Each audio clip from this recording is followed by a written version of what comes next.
Okay. My name is Alan Harris. I'm the emergency manager here for Seminole County. Seminole County is still in the response recovery phase from Hurricane IRMA, as well as the preparedness phase, preparing for flooding along the St. Johns River. And we're out here in Geneva right now at one of the forward command posts in response to the St. John's event. Just real quick for us, volunteers, we had some volunteer teams go out this morning. Those were faith-based organizations that are going out to meet some of the unmet needs. Those are individuals with medical issues and the most vulnerable populations that may have trees down in their yards, etc., those that are disabled. Those teams, those faith-based groups are going out. We're very honored to also have UCF football team. They'll be out today helping in our community, so that we really appreciate our faith-based organizations and other nonprofits and the University of Central Florida as partners in that cleanup. Real quick power update. We are now at about 50%, just a little bit below 50% of our community is without power. That means 25% of our community has come back on power. All of our large-scale medical facilities, except for one, is up, and we're working that last medical facility right now. So all nursing homes and hospitals should be up with power by noon today. Sandbag operations. Sandbag operations are occurring still, and that is for the forecasted flooding along the St. Johns River. So we've opened up some sandbag operations to help those people. Again, we are in response and recovery phase, and we are in preparedness phase because we're still expected to have more flooding. So we have sandbag locations at the East Public Works facility, which is on County Road 426, and the San Lando Park, that's along the Little Wekiva in Altamont Springs. Those facilities will be open from 11 a.m. to 7 p.m.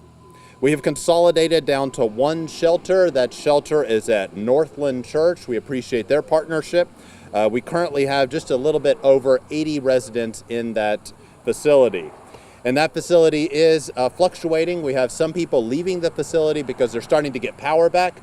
We also have people coming to the facility because their homes now are starting to flood as the tributaries start to get into the St. Johns River, and the St. Johns River is swelling. Debris management. We have a three-prong approach to debris management here in Seminole County. We have 4 debris drop-off locations that people can bring their debris for free and drop that off if they so wish.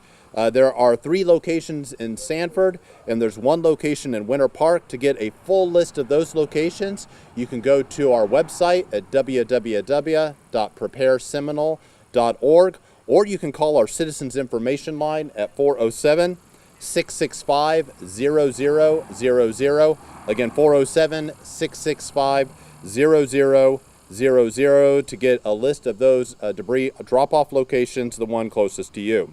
Our second prong is we have multiple contractors that will be coming around throughout the area. We have an estimate right now of debris. And then this is just in the unincorporated area. We have not included the cities in this particular estimate of 1 million cubic yards. What is 1 million cubic yards? That is 12.5 spaceship Earths at Epcot Center. So that, if you look at that big ball, it's 12.5 of those. That's how much debris is in just the unincorporated area, not the cities, but the unincorporated area of Seminole County. So multiple contractors will be going around in the area to pick up debris, but that will take a couple weeks, so quite a few weeks, as such large amount of cubic yards of debris. Smaller debris will also be collected by our debris haulers. That would need to be bagged, and you can place that on the side of the road. In Seminole County unincorporated area, those will be picked up on Wednesday and Saturday, and there's a 5-bag limit for that. So that's the 3-prong approach. Each municipality also has debris plans, and they've activated those debris plans. I would ask that you go to the website, or if you're listening in another county, go to the county's website of your county to find out. Every county is doing the exact same thing. It's a very interesting response. At no time in my professional career have I ever seen 99% of the emergency operations centers of every county in the state of Florida activated at the exact same time. and that's what's happening right now. So it's amazing. I think the only county that's not activated is Escambia and Santa Rosa County. So it's a very interesting, something I have not seen before. I'd like to turn it over to our fire chief, Mark Oakes, for some additional announcements. Thank you, Alan. Good morning, everyone. Just want to update everybody on our water rescue efforts. As you know, yesterday we rescued operations in effect at the Little Wekiva River, in particular the Spring Oaks subdivision in the city of Altamont Springs. Fire department and the Seminole County Sheriff's Office rescued over 60 people and 18 pets. There is over 100 occupants remaining in the flooded area, and we're monitoring the area and checking on them daily. Seminole County Fire Department and Seminole County Sheriff's Department, we've established a unified command with our mobile command units. They're at State Road 46 and State Road 426. This is to address the flooding concerns and the possible needs here along the St. John River and the Lake Harney area. We, in conjunction, use our special operation vehicles to recon the area and then determine the possible need for evacuation. Just want to talk briefly about some life safety concerns. Even driving here for the press conference, we were dispatching CO alarms and people exposed to carbon monoxide poisoning. As you know, in the other communities in Central Florida, they've experienced deaths. And we stress to the community to practice safe practices when using generators and cooking. Please do not put them in the garage or any exposed area around windows. Keep your houses well ventilated and check on them periodically. Chainsaw use. As we enter in the phase of cleanup, it's imperative that trained personnel use chainsaws. We're also experiencing an uptick in alarms for EMS calls with our chainsaw use. Working from roofs and ladders is also another time we need to be careful with. Removing dead limbs and storm-related issues on the roofs, make sure you're having good practice. Fire department operation is still being taxed daily. We have additional staffing to address that. Our communication center has additional staffing as well. We'll continue that throughout the next few days. And I just want to thank the men and women of the Seminole County Fire Department. They've done a great job. And that's how I have the brief, and I'd like to turn it over to Sheriff Lima. Thank you, and good morning, everybody. I first like to stress the partnership that we have with the Seminole County Fire Department, and throughout this entire crisis, we've had great leadership from our county commissioners, and our county manager. So we appreciate it's times like this where we come together to face those challenges that are present within our community.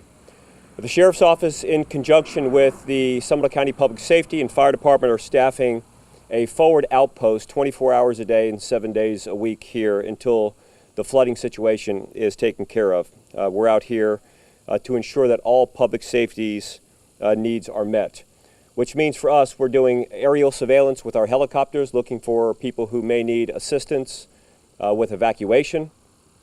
We have our specialty vehicle. We have 4 deuce-and-a-half heavy military-style vehicles that we're using to evacuate individuals, as well as those individuals who are in flood-prone areas that need to leave their homes and get back to their homes for whatever reason. We've seen this play out many, many times across the country where people are wading in water and walking through boats. And just for 1 minute, I'd like to think about this 1033 program that has generated some controversy over the years.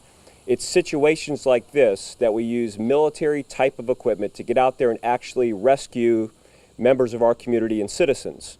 And some people who have been skeptical about that program in the past, saying that it militarizes law enforcement agencies, I've always said that it's not the equipment that militarizes organizations, it's how the equipment is used. And I will find that organizations across the state and country are using that specialty equipment for life-saving measures just like this. We've issued an order here in Seminole County for a no-wake zone. That's throughout the county. And of course, when you have flooding, that water level starts to rise. The water starts coming down from Orange County as we predicted it would. And as it does, we need to make sure that there is a no-wake established, not only for boater safety, but also to minimize the erosion and damage that causes. A lot of people have personal property that is vulnerable right now, whether it's their docks or their boats or other type of equipment. So we put that order out, and that will remain in effect until the state of the emergency is declared over. And we put out another communication rescinding that. We also have concerns about intersections. You know, we've been doing well. Our citizens have been listening to the information that we've put out, but we want to remind everybody that as you approach those intersections, if the traffic signal is out for whatever reason, treat that intersection as if it were a four-way stop. We have 111 intersections, major intersections now in Seminole County that are operating on generator power, but we have 15 intersections that are still without power. So it's important that as motorists approach those intersections, stop there, as a courtesy, try to make eye contact with the other individuals that are at the intersection, and have some patience and courtesy as you maneuver the roads. We still have some hazards that are on the side of the roads as work crews, both from the Sheriff's Office as well as Public Safety, continue to clear those out. If you have to pull off the major thoroughfare for whatever reason, be extremely cautious on the shoulder of the road. As the water continues to rise and flooding occurs, there's also other hazards that people need to be aware of. And I don't know that I need to preach too long to the folks out in the more rural areas of our community, Geneva and others, but alligators and snakes will then move closer inward towards residential communities as that water continues to grow. So those who have individual children that want to come out and play in the water, there's a whole list of hazards associated with that, to include snakes and alligators, so we want people to be mindful of that. We're still watching price gouging. If you see anybody that is requiring an exorbitant amount for basic supplies, we want you to contact either the Sheriff's Office or contact our statewide 866-9-NO-SCAM. That's a statewide initiative that we're trying to promote as much as we can. And now as businesses start to open, not all of them are open yet because we know that many are still without power. We want people to be patient. If you go into the local dining establishment, the waits are going to be much longer than they usually are. If you're trying to get fuel or trying to get ice or even going into our grocery stores, some of the items that you normally may want are not going to be there. So we'd ask that people continue to demonstrate great patience as they work to get their essential needs met.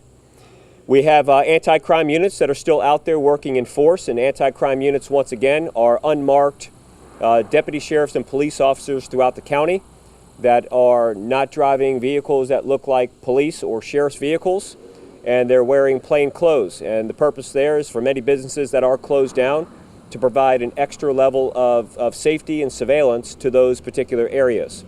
Right now, the reports of burglary and mischief that we've had in the Seminole County are lower than what we normally experience. So there's just a handful of challenges. I think that in the entire county we had somewhere less than 10 reports of burglary. So the increased awareness and surveillance and partnering with our community seems to be working well. And last and certainly not least, people want to get out there and have some repairs done to their personal property. And we want to caution you to look for those contractors that are legitimate contractors. What you want to ask people is whether or not they're licensed and insured before you have them come on your property and do those repairs. With that, Seminole County Sheriff's Office stands ready to assist our citizens in any way we possibly can. As large or small the request is, feel comfortable, pick up the phone, and we will do anything that we can do to protect our citizens and work to preserve the high quality of life that people have become accustomed to. I appreciate the partnership that I have with the men and women in leadership positions here in the county, and we will continue to move forward at the highest level, providing the highest level of service that we possibly can.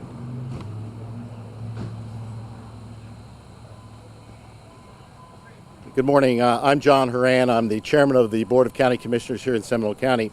I just wanted to speak directly to our citizens today because, as most of you know, we released the curfew early on Monday at 11 o'clock because we talk about what great assets we have here in terms of our law enforcement, emergency management, etc.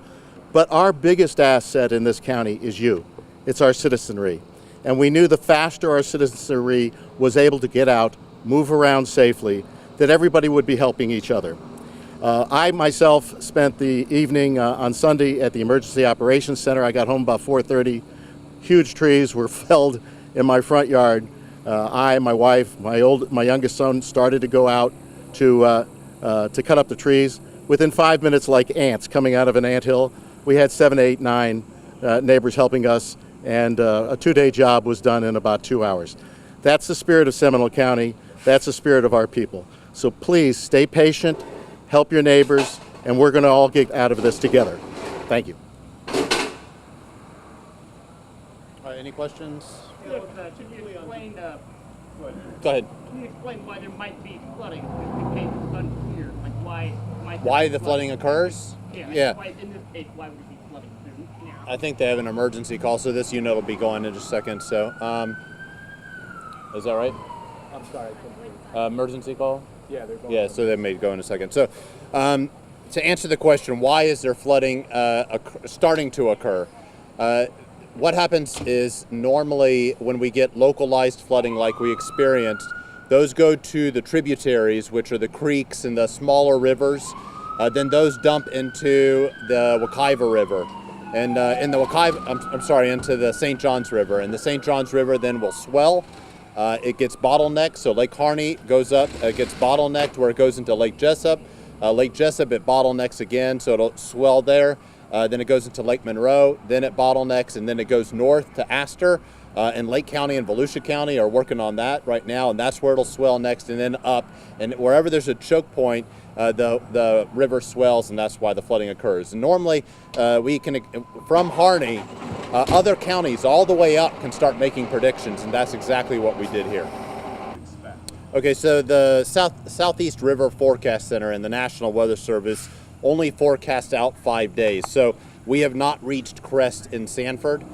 Sanford is due to continue to increase.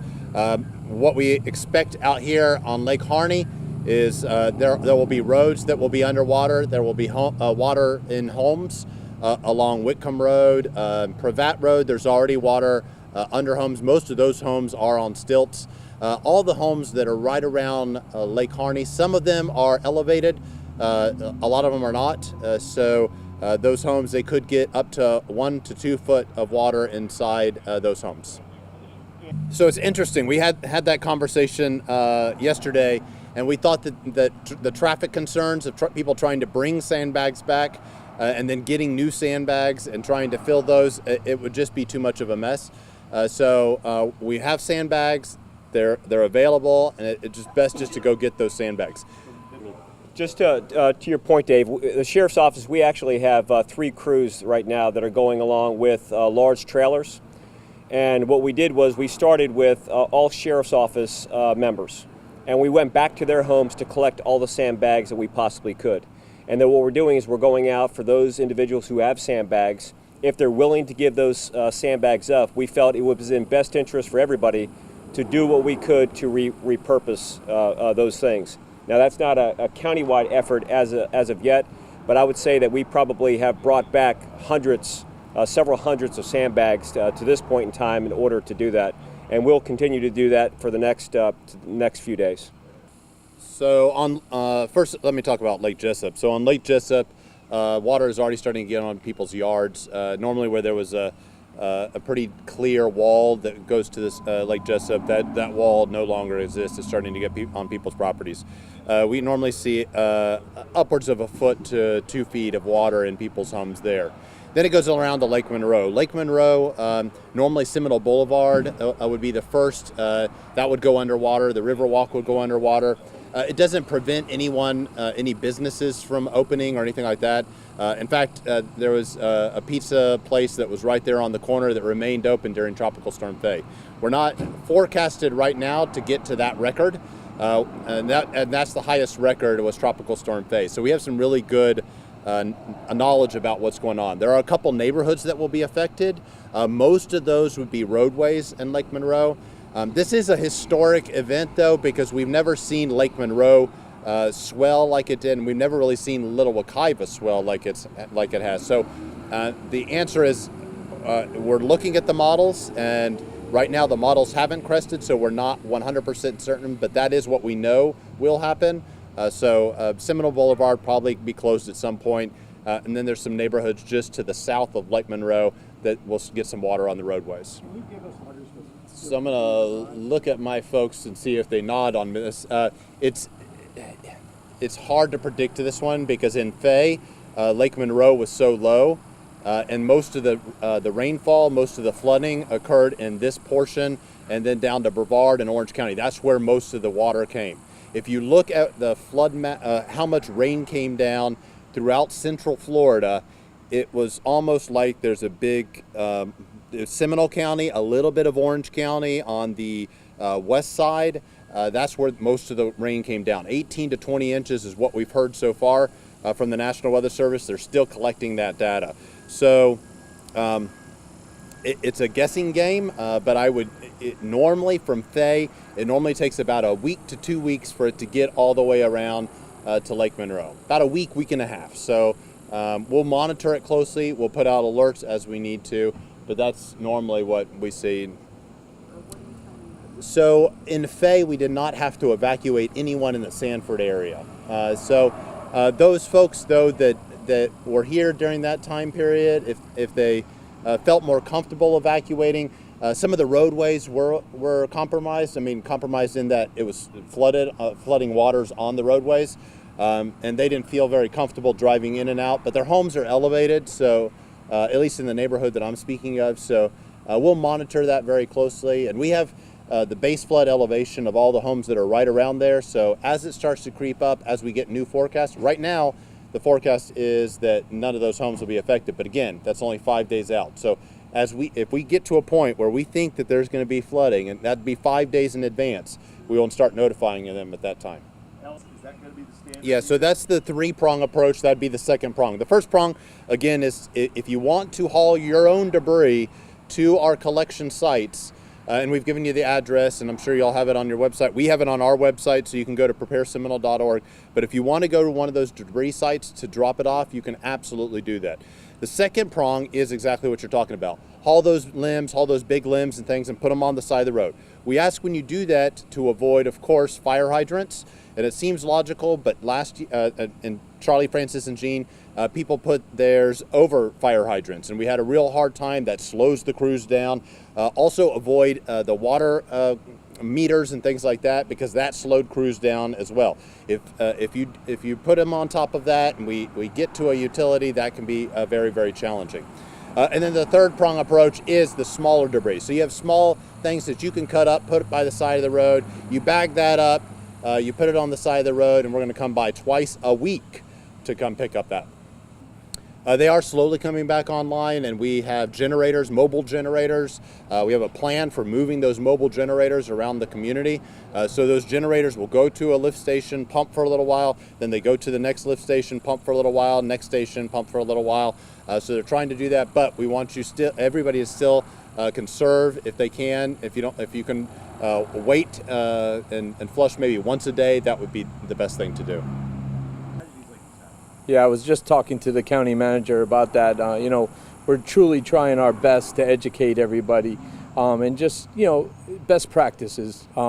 Make sure the generator is a good 10 feet away from the structure, not over porches or under your porch, not in your garage. What happens is, like I said before, CO is a silent killer, and it's an odorless gas. So you don't start feeling the effects till it's almost too late. You're going to pass out. So we recommend, if you're feeling dizzy, anything like that, immediately shut off the generator, get out of the home, and then dial 911, and we'll respond with our special operations units and our monitors to check. But like you said, yesterday I think we had somewhere in the range of 10 to 12 calls for CO, and then like I said, this morning we've already had a few. Dave. I was going to say, like Friday. Yeah, it started last week, quite honestly. When we were in the pre-planning phase, gearing up for this incident, people were doing the same with their generators. A lot of people hadn't run them in many years, and they lost their best practices, if you will. So they were starting them up in their garages as the weather came, and we had those issues. I'll have data available tomorrow on the amount of calls our call for service for that has been huge. At least 10 feet from back into a living space. Correct. And you got to take in consideration where the wind's coming from. Like today, the wind's coming out of the south, so you want your muffler to point north. You have to look at the weather and know where to place your generator.